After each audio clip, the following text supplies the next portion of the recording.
તો 199 બેઠક પર હવે એનડીએ એમજીબી એટલે કે મહાગઠબંધન હવે 39 બેઠક પર સમય જતા જતા મહાગઠબંધન હજી ઘટતું જઈ રહ્યું છે. મહાગઠબંધન આગળ વધવાને બદલે નીચે જઈ રહ્યું છે. જીતના મુખ્ય કારણો મહાગઠબંધને નીતિશને બીમાર ગણાવ્યા, જનતાને ન ગમ્યું. નીતિશ એક્ટિવ રહીને જડબાતોડ જવાબ આપતા રહ્યા. જનતાને ખબર પડી કે નીતિશ તો કામ કરી રહ્યા છે.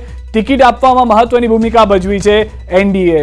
સમય કરતાં ખૂબ જ વહેલી ટિકિટ આપી દીધી. નાલંદાથી લોજપાને એક પણ ટિકિટ ના આપી અને ત્યારબાદ સોશિયલ એન્જિનિયરિંગ કામ કરી ગયું. ત્યાં આગળ સોશિયલ એન્જિનિયરિંગ રાખવામાં આવ્યું તો એલજીપીને એક પણ ટિકિટ ના આપવામાં આવી. મહાગઠબંધનને નીતિશને બીમાર ગણાવી, ત્યારબાદ એ ભૂલ થઈ ગઈ. લવકુશ અને મહાદલિત સમીકરણ પણ કામ કરી ગયું, જે એનડીએ માટે મહત્વનું રહ્યું. વિવિધ યોજનાઓથી સરકાર તરફી માહોલ બનાવવામાં આવ્યો.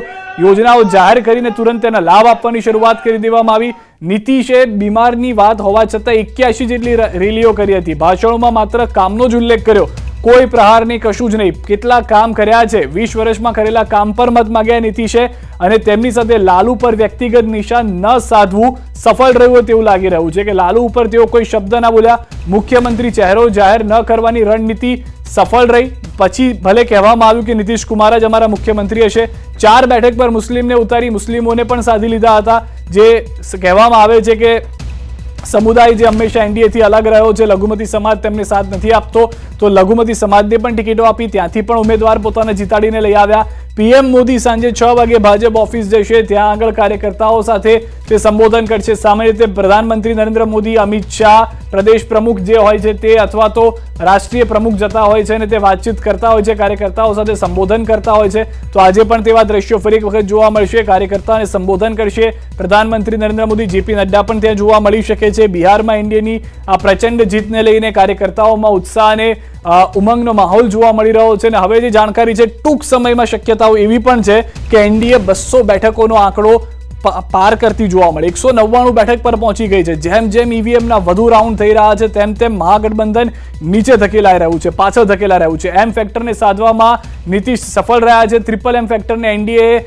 જીત અપાવી ચૂકી છે. ટ્રિપલ એમ ફેક્ટર જે હંમેશા મહત્વનું રહ્યું, મહિલા, મુસ્લિમ અને મોદીના ચહેરા પર જે જીત હતી તે તેઓએ મેળવી લીધી છે. નીતિશ કુમાર 15 વર્ષ પછી સૌથી પાવરફુલ જોવા મળી રહ્યા છે.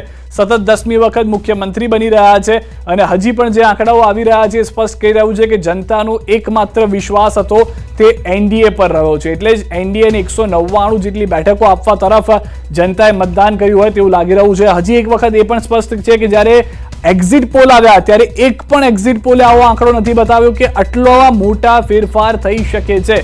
એક્ઝિટ પોલમાં પણ 148 થી 150 બેઠકોનું અનુમાન લગાવવામાં આવી રહ્યું હતું, પરંતુ 199 બેઠક જો જીતશે તેવું અનુમાન નહોતું લગાવવામાં આવ્યું હતું. તે પ્રમાણેના આંકડા પણ હવે જોવા મળી રહ્યા છે. તો નાલંદાથી આ જે જીત થઈ છે તેમાં પણ સોશિયલ એન્જિનિયરિંગ જે છે એનડીએનું એ ચાલી ગયું છે. બિહારમાં પણ આ સૌથી વધારે મહત્વની વાત રહી, જે તે નીતિશની તસવીરને ફોટાને